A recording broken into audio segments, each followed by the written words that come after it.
नमस्कार साथियों, कैसे हैं आप सभी। उम्मीद करते हैं कि आप स्वस्थ होंगे, सुखी होंगे, प्रसन्न होंगे।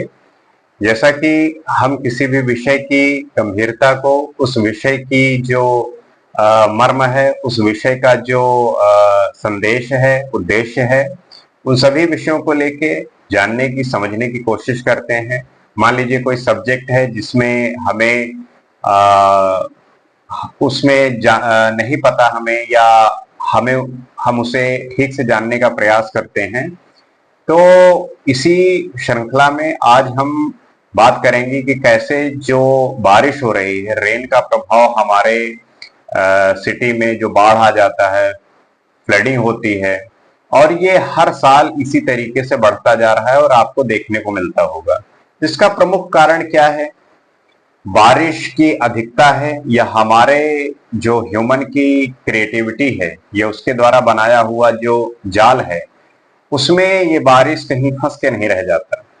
क्योंकि अक्सर आप देखेंगे कि हर साल बारिश के समय में बाढ़ का जो मंजर है वो नजर आता है। हम इससे हर साल प्रभावित होते हैं, लेकिन क्या इसके लिए कोई सही कदम उठा रहे हैं?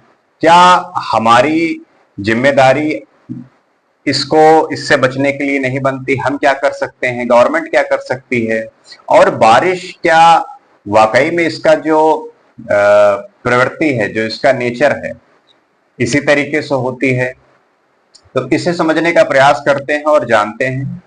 तो जैसा कि आपको पता ही है कि हमारा जो एनवायरनमेंट है, हमारा जो एक परिवर्तन आ रहा है इसमें, कि क्लाइमेट चेंज जो बातें आती हैं कि क्लाइमेट चेंज हो रहा है, टेम्परेचर बढ़ रहा है, इससे जो है अनिश्चित समय पे बारिश का होना, और बहुत अनप्रेडिक्टेबल होता है कि कब और कितनी बारिश कहाँ पे हो सकती है। तो इसको लेके हमें अर्ली वार्निंग सिस्टम एक तरीके से सभी को इससे अवेयर कराना पड़ेगा कि जब से हमारे क्लाइमेट में चेंज हुआ है या टेम्परेचर बढ़ रहा है, तो इससे जो है, जो बारिश का अनुपात है, जो पहले हुआ करता था कि इतनी ही बारिश होगी, इतनी मिलीमीटर बारिश होगी, लेकिन अब वो जो है बढ़ रहा है। अब बढ़ने का तात्पर्य यह है कि बड़े अनिश्चित समय पर हो जा रहा है, किसी को प्रेडिक्ट नहीं होता कि ये जो है होगी और वो हो जाती है, या नहीं होगी तो होगी तो नहीं होगी। तो इस तरीके से अनिश्चित हो गई ये चीजें। तो हमें सबसे जरूरी पहले ये है कि अर्ली वार्निंग सिस्टम हमें सचेत करना होगा कि हमें जो है तैयार रहना है। अब दूसरी बात यह है कि सबसे बड़ी बात है, आप दिल्ली को ले लीजिए। दिल्ली में हर साल बाढ़ का ऐसा मंजर नजर आता है, आप भी देखते होंगे, हर कोई देखता होगा, और हर कोई परेशान होता है, प्रभावित होता है। किसी को ऑफिस जाना होता है, किसी के स्कूल जाना होता है, किसी काम से कहीं भी जाना होता है, वो प्रभावित होता है, समय उसका खराब होता है। और इस समय के प्रभाव से उसके जीवन में बड़ा इम्पैक्ट पड़ता है, उसके पर्सनल लाइफ में भी, प्रोफेशनल लाइफ में भी। कुछ समय के लिए वो एक तरीके से गवर्नमेंट को कोसता है, और अलग अलग तरीके की चीजें जो है निकल के आती हैं। तो सबसे बड़ी बात है कि इस दिल्ली में तो जो बाढ़ का मंजर है वो इस वजह से है कि सीवर का पानी जो है कई कई फुट वापस आ रहा है, मतलब वो सीवर का पानी वापस आ रहा है, जिसकी वजह से ये बाढ़ का जो एक मंजर नजर आ रहा है उसमें इजाफा है। हमारा जो ड्रेनेज सिस्टम है वो ठीक नहीं है। अगर ड्रेनेज सिस्टम सही हो जाएगा तो ऐसे बाढ़ का हमें जो नजारा देखते हैं, हम जो मंजर देखते हैं, एक भयावह तरीके से होता है। क्योंकि कहीं कहीं ऐसे गड्ढे होते हैं कि लोग बाइक से जा रहे होते हैं और उसमें सीधा चले जाते हैं। तो ये कितना भयावह है कि किसी की डेथ हो सकती है बिल्कुल अनिश्चित तरीके से, और किसी को पता भी नहीं चलेगा कि वो गया कहाँ। ऐसे खड्डे हैं, ऐसे गटर हैं। आप भी देखते होंगे, जब आप सड़क के किनारे से चल रहे होते हैं तो जो ड्रेनेज का होता है, सीवियर का जो वो गड्ढे होते हैं, उसमें बीच बीच में गैप होते हैं, अगर आप ध्यान से ना चलो तो उसमें गिर सकते हो। तो इस तरीके से समस्या है, ड्रेनेज की सिस्टम है, सीवियर का जो पूरा पानी है वापस आ रहा है, और सबसे जो मेन चीज है, बड़ी बात है कि इंफ्रास्ट्रक्चर। हमारे यहाँ की जो अर्बन प्लानिंग है, अर्बन जो डेवलप कहते हैं कि डेवलपमेंट तो बहुत हो रहा है, क्या वो सस्टेनेबल हो रहा है? क्या वो सही तरीके से हो रहा है? मान लीजिए आप घर ही बना रहे हैं, लेकिन घर ऐसा मत बना दीजिए कि उसका पानी ठीक से ना निकल सके। बारिश हो तो उसका पानी वहीं पे रुका रहे, टिका रहे। उससे क्या होगा? पानी रुकेगा, उससे जो है मच्छर पैदा होंगे, बीमारियां होंगी, तो बहुत अलग अलग तरीके के कॉम्प्लेक्सिटी क्रिएट होती है और प्रॉब्लम क्रिएट होते हैं। तो हमारी जिम्मेदारी क्या है, ये गवर्नमेंट की क्या जिम्मेदारी बनती है? उसमें यही है कि गवर्नमेंट हो या आप हो, कोई भी पॉलिसी लाएं या कोई भी इंफ्रास्ट्रक्चर हो, तो वो बहुत प्लानिंग के साथ हो, उसमें किसी भी तरीके की कमी ना हो, क्योंकि यही कमी फिर बाद में आपके लिए खतरा बन जाती है। क्योंकि अगर आप मान लीजिए आप कोई सोसाइटी बनाए और सोसाइटी का जो ड्रेनेज सिस्टम है, पानी निकलने का जो रास्ता है, अगर उसको सही तरीके से नहीं बनाया, तो जब बारिश होगी तो वहीं से पानी रुकेगा, और रुकेगा तो वो पानी जो है वापस आएगा, वही बाढ़ बन जाता है।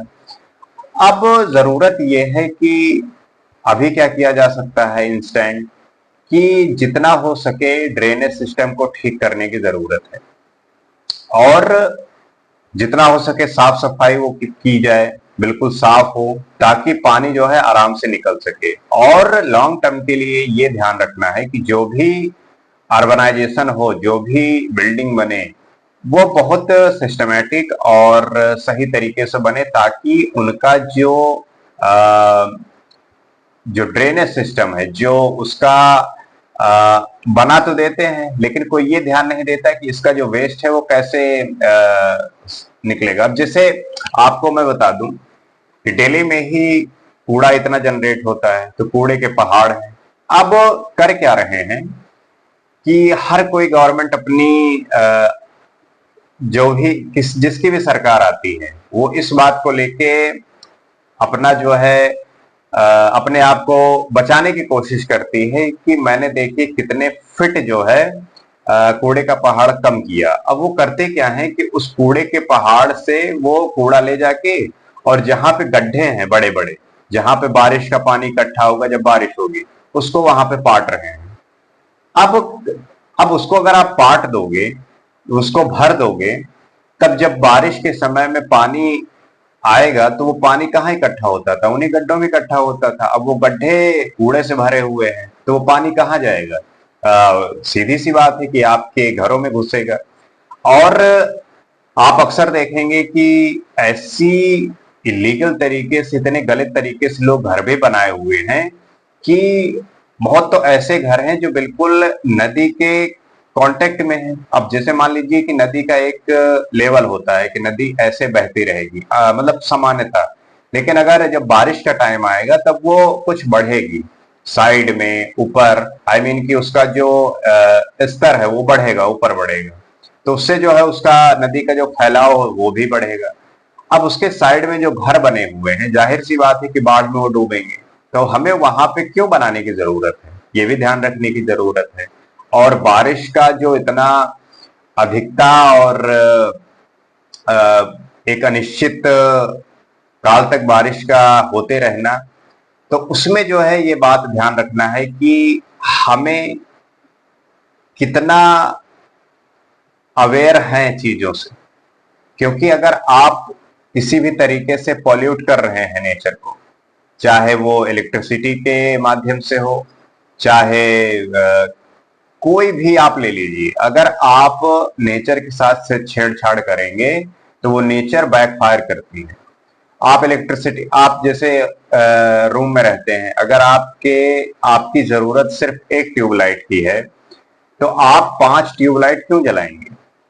क्योंकि अगर आप जितनी इलेक्ट्रिसिटी कंज्यूम कर रहे हैं, कहीं ना कहीं वो बन भी तो रही है, और जहां बन रही है वहां पोल्यूशन हो रहा है, वहां पे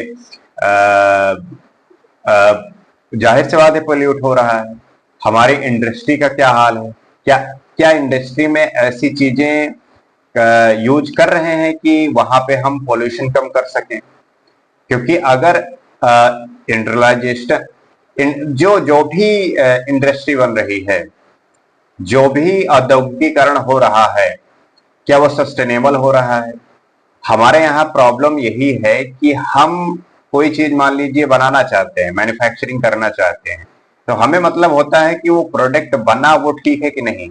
हम उसके अलावा नहीं सोचते कि जो ये बना तो इसके परिणाम स्वरूप जो इसका वेस्ट मटेरियल हुआ या पोल्यूशन हुआ, उसको हम कैसे मैनेज करेंगे। तो जो भी औद्योगिकीकरण हो, जो भी इंडस्ट्रियलाइजेशन हो, उसमें हमें इस बात का ध्यान रखना है कि हमें उसका वेस्ट, हमें उससे निकली हुई गैसें विषैली, इन सबको भी मैनेज करना आना चाहिए, इन सबको भी मैनेज करना है, तभी तो हम सस्टेनेबल डेवलपमेंट गोल को अचीव करेंगे। लेकिन एक तरफ हम प्रोडक्ट बना रहे हैं, लेकिन दूसरी तरफ उन चीजों को मैनेज नहीं करेंगे, तो फिर नेचर समेटता नहीं। बहुत सारी बातें तो वो मैनेज करता है, लेकिन जब आप एक्सेस करते हैं तो वो फिर सहन नहीं करता, एक तरीके से वो आपके सामने फेंक देता है। और इसी तरीके की अनिश्चित अनसर्टेनिटी जो क्रिएट करती हैं, जो फ्लैश फ्लडिंग होती है, जो बाढ़ आता है, जो बारिश की अधिकता है, किसी भी समय पे कैसे भी कितनी तेज हो जाए, बादल का फटना, और अलग अलग तरीके से हमें सुनने को मिलता है। पंजाब का हाल आप देख लीजिए।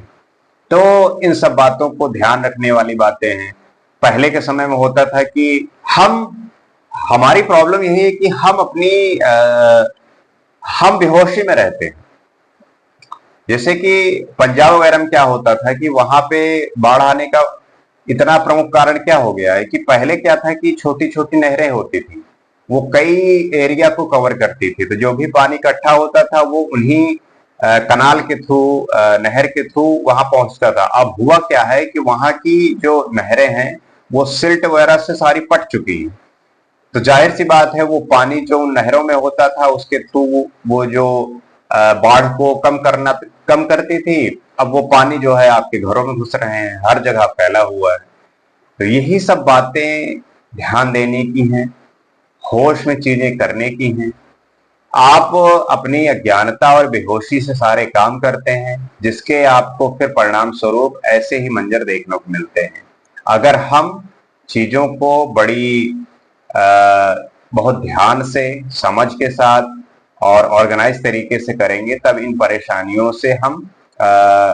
परेशानियों पे कब्जा पा सकते हैं, इन परेशानियों को दूर कर सकते हैं, और इसको हम खत्म करके ही एक सही और सुरक्षित समाज की कल्पना कर सकते हैं। इसी उम्मीद के साथ आशा करते हैं कि ये वीडियो आपको इंफॉर्मेटिव लगा होगा, इससे आप सीखे होंगे। आपका क्या राय है, आप भी शेयर करिए और बताइए। आगे हम इसी तरीके से किसी और विषय पर बात करेंगे। आज के लिए इतना ही। नमस्कार।